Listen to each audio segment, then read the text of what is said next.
There's a full serving of laughs on the menu at Duffy's Tavern tonight with Archie the Manager, played by Ed Gardner. Archie's colleagues in comedy are Miss Duffy, Clifton Finnegan, and Eddie the Waiter. This Sunday, The Big Show comes your way once again on NBC. And just listen to a few of the stars who'll be with you. Fred Allen, Jack Carson, Mindy Carson, Ed Archie Gardner, Ed Wynn, and many, many more. And, of course, your MC will be Tallulah Bankhead. Listen Sunday for The Big Show. Ladies and gentlemen, that phone bell means exciting adventure. Hello? Hello? The handsome young man answering the phone is Archie Goodwin. A mountain of a man engrossed in deep thought in the oversized armchair is Nero Wolfe. Hey, boss. Oh, Mr. Wolfe. Mr. Wolfe. There's a guy on the phone wants us to take a case. Seems that someone was mad at a guy who was mad, and now this guy on the phone is mad, wants us to find out who did the killing. What do you say, Mr. Wolfe? We need the money. Hello? Yes, Mr. Wolfe says he'll be happy to take the case. Just present yourself and a check for $2,000 at 601 West 35th Street at 11 o'clock. Mr. Wolfe can't wait till you get here. He's dying to go to work. Goodbye. Greatest detective in the world. The only trouble is, he is.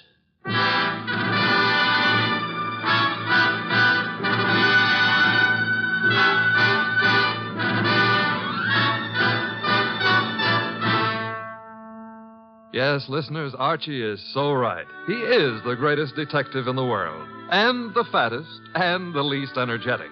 He's Nero Wolfe, created by Rex Stout and brought to you over this NBC network in a new series of adventures by Mr. Sidney Greenstreet.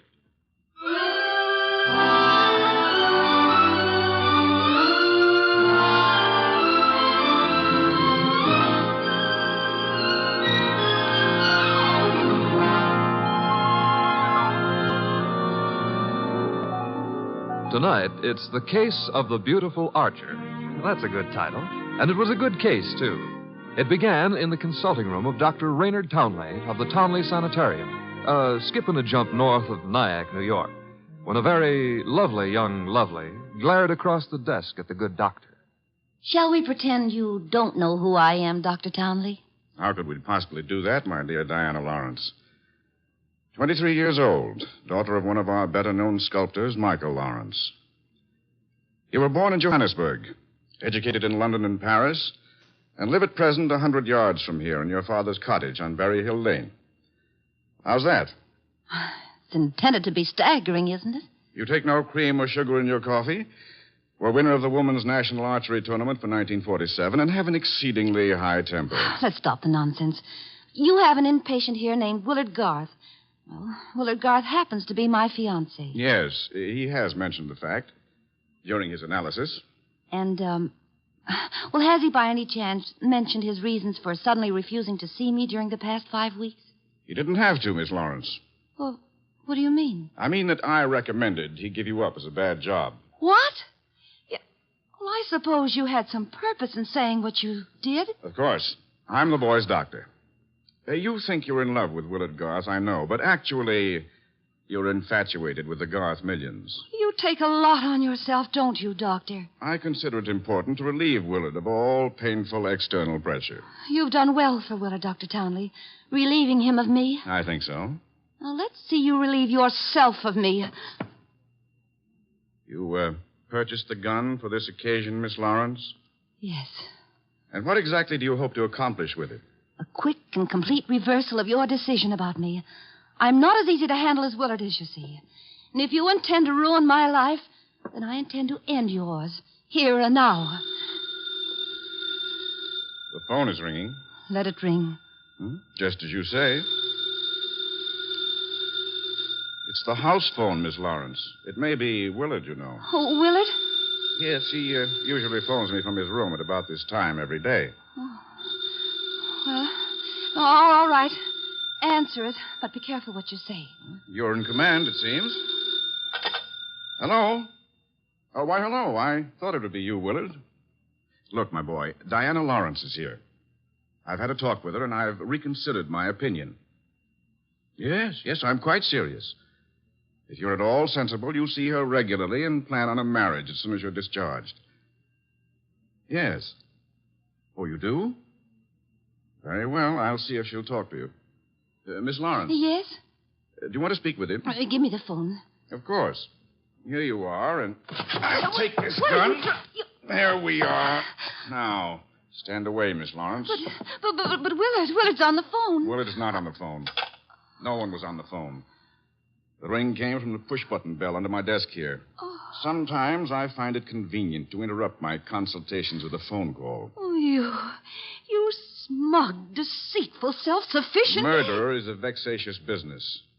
You'll be grateful to me one day. All right. Give me my gun and let me go. The gun, I'm afraid, stays with me. Here in this Majolica cabinet.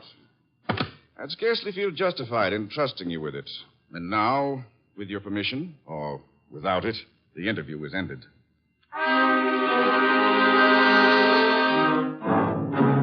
Later that day, the phone in the Lawrence house on Berry Hill Lane began to jingle.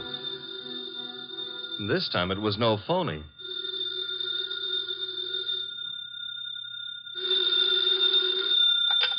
Hello? Diana? Yes? Willard, darling. Diana, darling, it's Willard. Imagine. Has the doctor let you use the telephone just as if you were a great big adult? Oh, I've got to see you, sweetheart, and I didn't call you to argue. Love, beauty, understanding, that's what matters. Isn't it? Isn't it?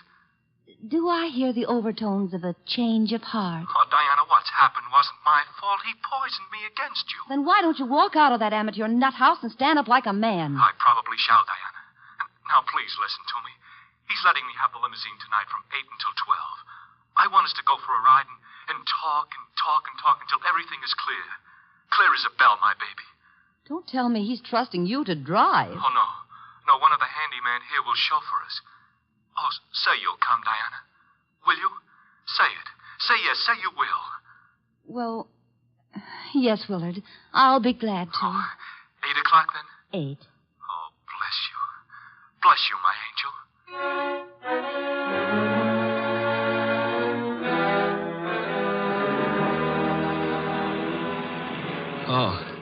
Oh, so that's it. You want my father's money. That's what you love, not me. Willard, the chauffeur will hear you. It's the way Townley says it is. He's right. He's right. Oh, why did I let you talk me into this? What a fool I was to have come at all. You're sick inside, Willard, so utterly, hopelessly sick. Oh, so now I'm hopelessly sick. Yes, you are. You're trying to confuse me. Take advantage of me. Wind me around your finger. Just because I love you too much. That's it. That's my illness. Of course, I see it now. You're the thing I must get rid of. You with your beautiful, beautiful face and your twisted values. You're at the bottom of all my agony. Willard! Willard! I'm saving myself. I'm saving myself. Once you're dead, the sickness is ended. I'll be safe. I'll be safe. I'll be safe. Willard.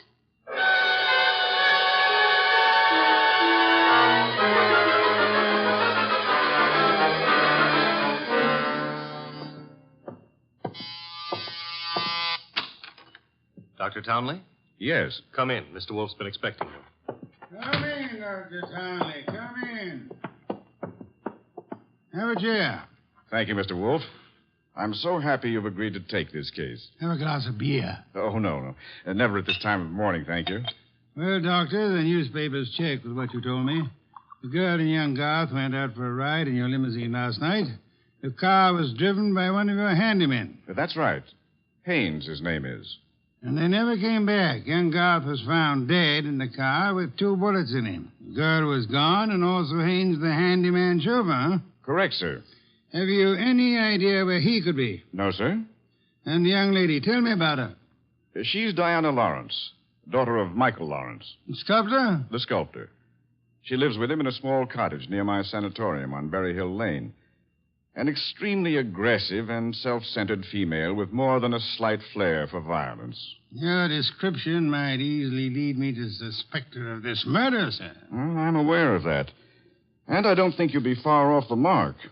As I told you on the phone, she tried to murder me yesterday morning. The The police have made no headway in locating her? No, the homicide division has contacted her father, but he's remained quite noncommittal. He simply says that he's sure she's incapable of killing a fly and that he hasn't laid eyes on her since 8 o'clock last night.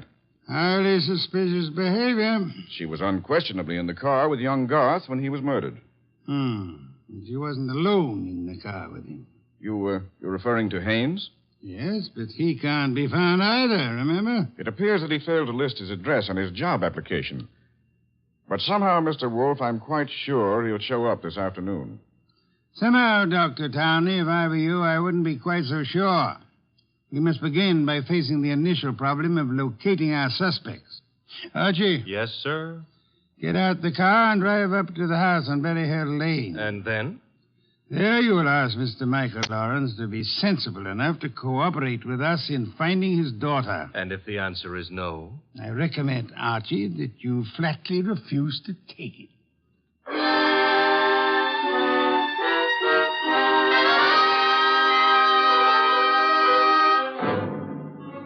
Mr. Lawrence was no simple baby to handle.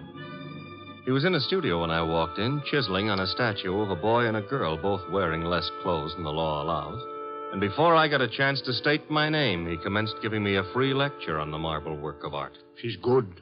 Really good. She's practically superb. The Ariadne. The what, Ariadne? The girl in the statue. Oh. That's Ariadne, tragic nymph of Greek mythology. Don't tell me you're not familiar with Apollo and Ariadne. All right, I won't. The Apollo, on the other hand, is unfinished.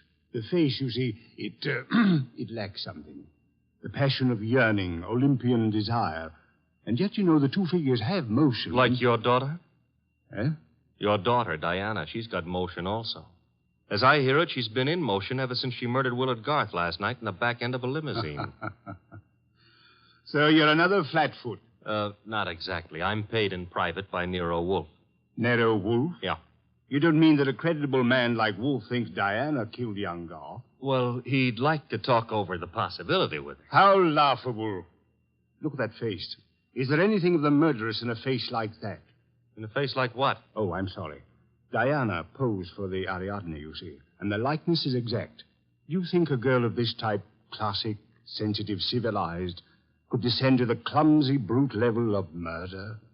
Well, it's a little hard to imagine. There. Even you agree with me. On the other hand... Shall we discuss the other hand over a cup of coffee? I'm quite exhausted. If you insist. I do. Sit down and inhale the atmosphere of culture at its source. There's a pot warming on the stove. Pot of what? Coffee or culture? Well, wait and see what he means. Should never ignore a phone call. Who knows? Might be something important.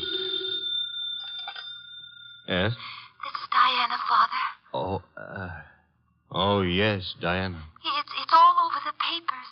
Yes, I know. Well, I don't think they'll find me where I am, and I'm staying here until things quiet down a little. Where are you, honey?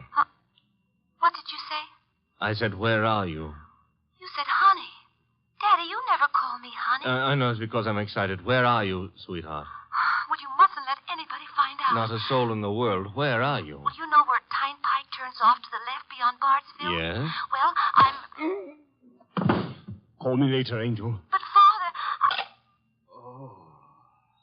Oh, get that motorman's number. You will live, my friend, but not long if you don't control your curiosity. You hit me.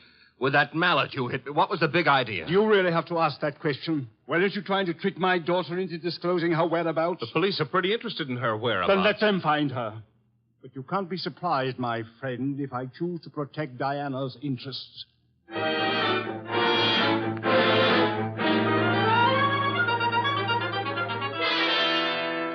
So he's working on an Apollo and Ariadne, is he, Archie? Who cares about Apollo and Ariadne? The point is how he worked on my gourd. That, of course, was unfortunate, my boy, but...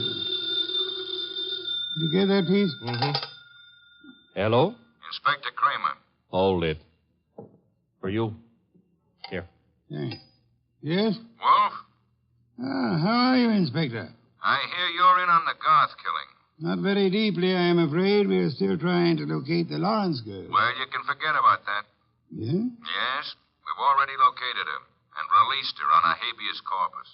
That sounds interesting. Her father had a lawyer on our heads before she was in here 10 minutes. Too bad you couldn't have held on to her. Oh, I don't know. I'm not so sure we want her. Why not? Well, first of all, it's not likely she did it. No? No. Ballistics stated that the bullets that killed Willard Garth were not fired from point-blank range. And she was sitting beside him on the back seat. I see. Also, we found the murder weapon in the grass near where the limousine was parked, and she admitted it was hers. That sounds like a poor reason to release her. Well, the point is she wasn't in possession of the gun when the killing happened. At least so she says. No, who what? That doctor. What doctor? Townley. The guy who runs that sanitarium. According to her, he took the gun away from her for safekeeping at noon yesterday.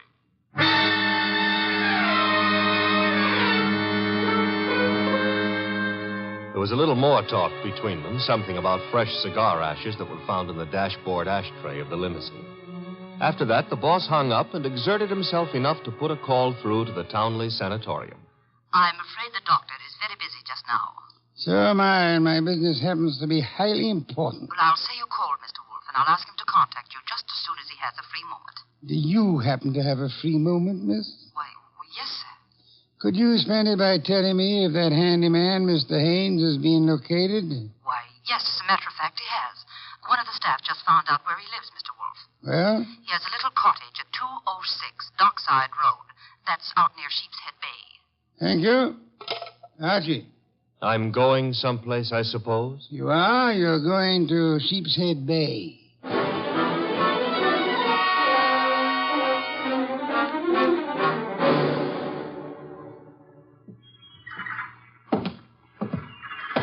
Hello there. Looking for a guy I can't find. Oh? Yeah, his name is Haynes. Stopped at the cottage up there, but there's no one there. I saw you here on the wharf fishing, so what did you say his name is? Haynes. Haines. Oh, Haynes. Yeah, do you know him? Well, there's a fella named Hines used to fish out here. No, not Hines. Haynes. Couldn't be Huntingburg? No, it couldn't be. The name is Haynes. Hain. Haynes, give me a hand here, eh? Well, what do you know? Funny, huh? That guy seems to think my name is Haynes. Yeah, so do I. You do? Yes, I...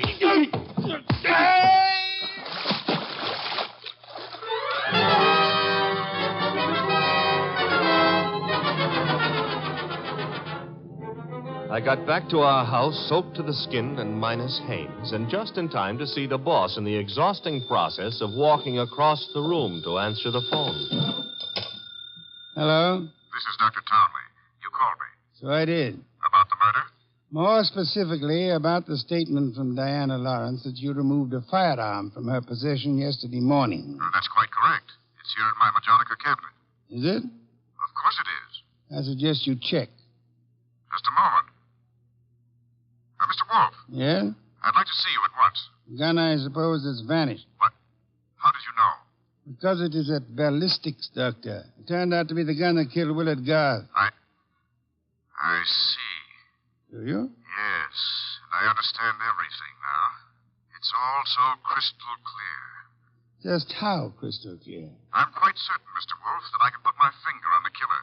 And I think it would be well if you came here immediately. Oh, I'm afraid it's impossible, sir. There's an important operation scheduled, and I simply cannot leave. What do you suggest? Well, is it outside the realm of possibility that you come here? Is it, Mr. Wolf? Hello, Mr. Wolf. Mr. Wolf?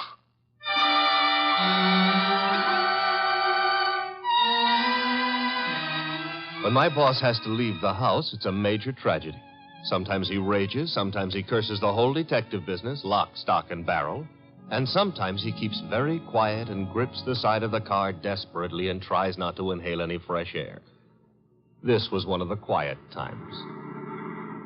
Just go slowly, Archie, but get there as quickly as you can. Oh, you don't want a chauffeur, Mr. Wolf. What you need is a magician. Keep your eye on the road and don't strain yourself to make superfluous witticisms. Why don't you try relaxing a little?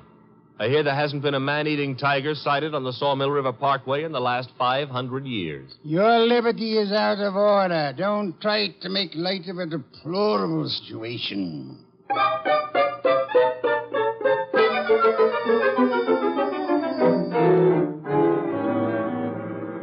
here's the sanatorium. And there's Dr. Townley coming to meet us. It's terribly nice of you to have come, Mr. Wolf. I've heard about your aversion to traveling, and I appreciate your going to the trouble. Don't mention it. Oh, Archie, help me out with my other arm. There we are. Now, calm down. You're all in one piece. I think you'll find the trip highly profitable, Mr. Wolf. You'll consider it time very well. Hey, what's the matter? What is it? What happened? He's been shot.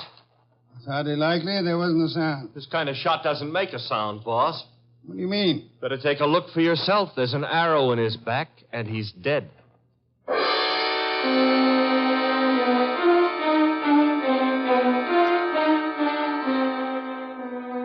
We remembered that Dr. Townley had said Diana Lawrence had won the Women's National Archery Tournament for 1947. The Lawrence house was visible through the trees 100 yards away, so we started for it and the sculptor's studio.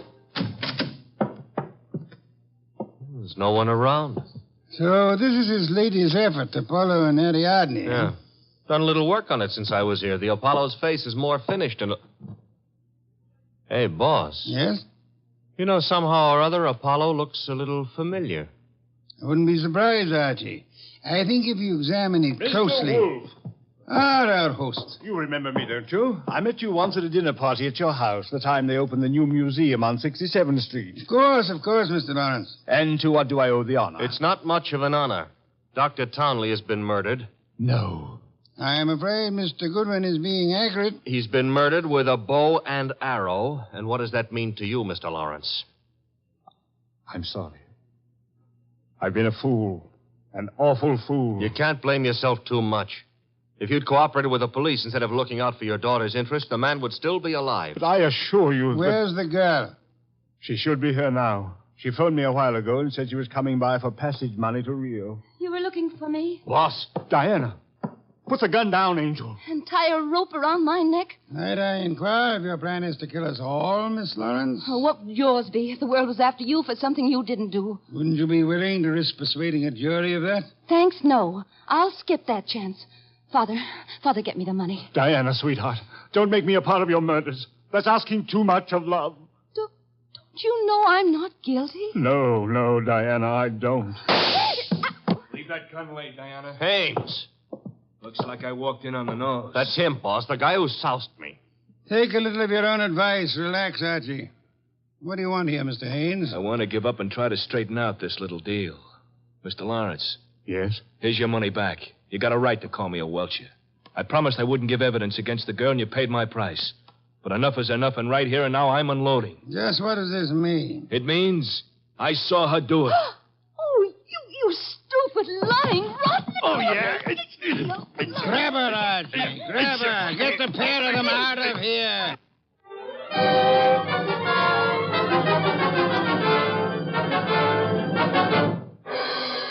What can I say to myself now? What can I do? I'm sorry, Mr. Lawrence, but it's not necessary to eat your heart out. Many fathers before you have done their best and failed. But I had a special duty toward Diana. Special duty? Yes. Well, you see, you'll find it out sooner or later, so I'd best tell you now. I'm not a real father. I adopted her 9 years ago, and she was 14. I see. And I should never have done it. I realize now that I wasn't equal to the task. Well, all's not lost yet. They may not convict her, you know. Yeah? I said they may not convict her. But how could they fail to convict her?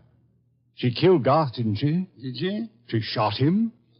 But the gun was in Townley's possession. She could easily have stolen that. She could have broken into his office later. It wasn't locked. What wasn't locked? The Majolica cabinet. I mean... I believe you mean what you said, Lawrence, the Majolica cabinet. Though for the life of me, I can't see how you could know whether it was locked or not, unless you had the experience of opening it. Could it be that you went looking for the gun yourself after Townley said he had confiscated it?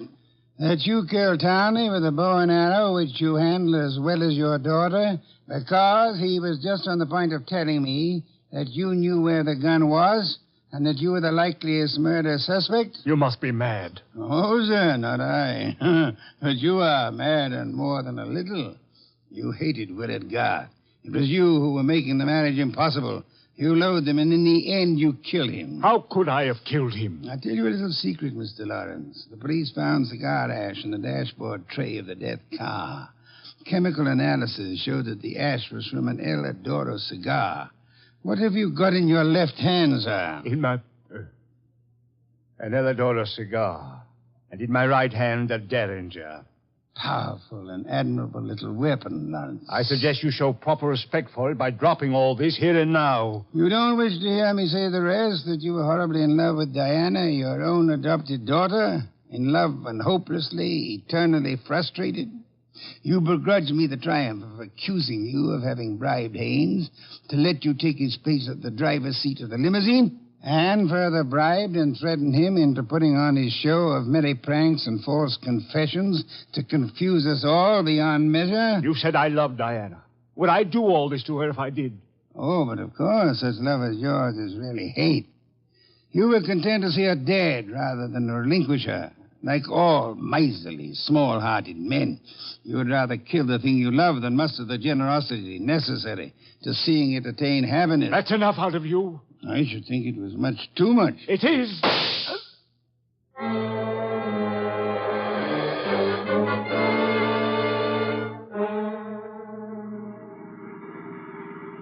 Archie, my boy, I'm grateful to you, both for coming back into the house when you did and for being such a good shot. Hope you remember that next time you feel like insulting me.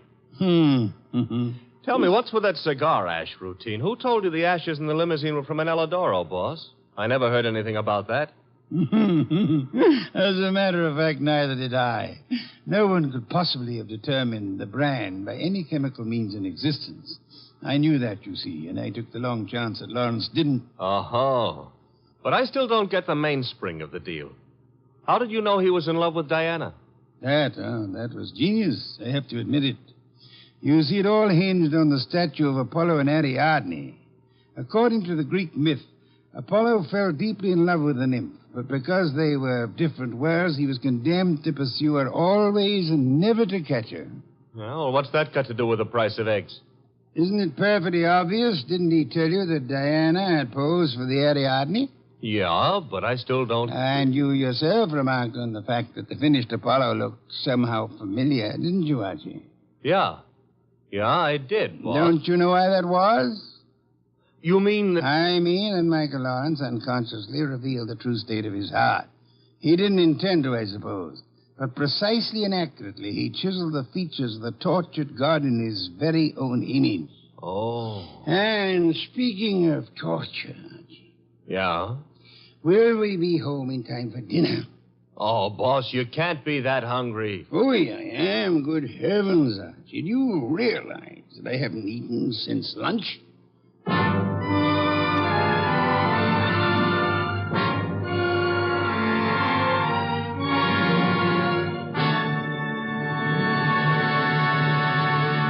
You have been listening to The New Adventures of Nero Wolfe, starring Sidney Greenstreet.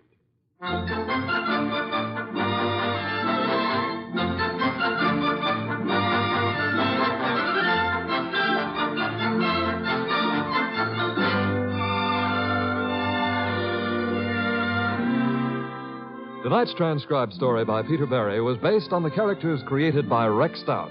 This is an Edwin Fadiman program produced and directed by J. Donald Wilson. In the cast were Larry Dobkin as Archie Goodwin and Gigi Pearson, Ted Von Elst, Bill Johnstone, Peter Leeds, and Jay Novello. Next week at this same time, Nero Wolfe and Archie will bring you The Case of the Brave Rabbit. Don Stanley speaking. There's fun and laughs later tonight when Ed Archie Gardner stars as Archie the manager in Duffy's Tavern.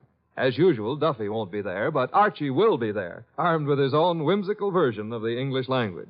Another Friday favorite you'll hear later is The Delightful Life of Riley, starring William Bendix as Chester A. Riley.